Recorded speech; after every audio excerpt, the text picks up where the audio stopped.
2024 is the 80th anniversary of an event that holds a special place in the hearts of St. Louis baseball lovers. You see, in 1944, the Cardinals won their 8th National League championship and were headed back to the World Series. Their opponent? Well, quite improbably, the winner of the 1944 American League was the underdog St. Louis Browns, the first time the team ever took the American League crowd.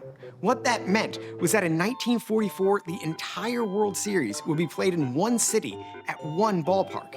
Because of this, there are all sorts of unique facts about the 1944 World Series, which is today known as the Streetcar Series, due to the fleets of streetcars that brought St. Louis fans to witness the games. For example, 1944 was the first World Series played entirely west of the Mississippi River, which makes sense as St. Louis was the westernmost city in Major League Baseball at that point.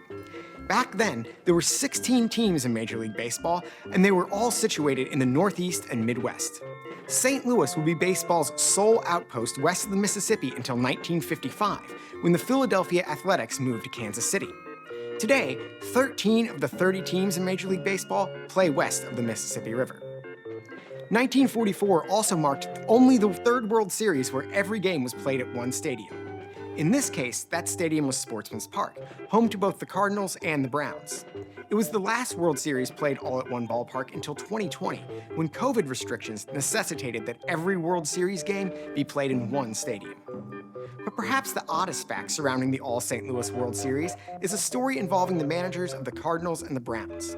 You see, for the 1944 season, Browns manager Luke Sewell and Cardinals manager Billy Southworth split an apartment at the Lindell Towers.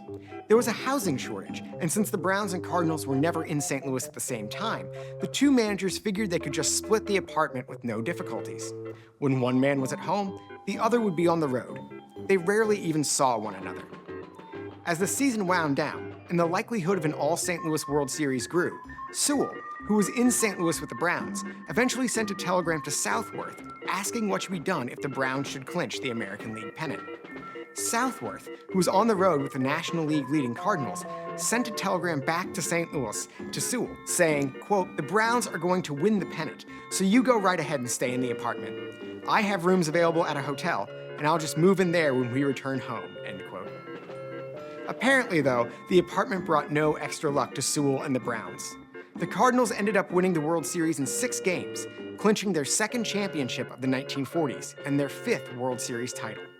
The Browns would never win a World Series in St. Louis, and in 1953, the team relocated to Baltimore, ending the Browns' era of baseball in St. Louis. To learn more about the Missouri Historical Society, visit mohistory.org.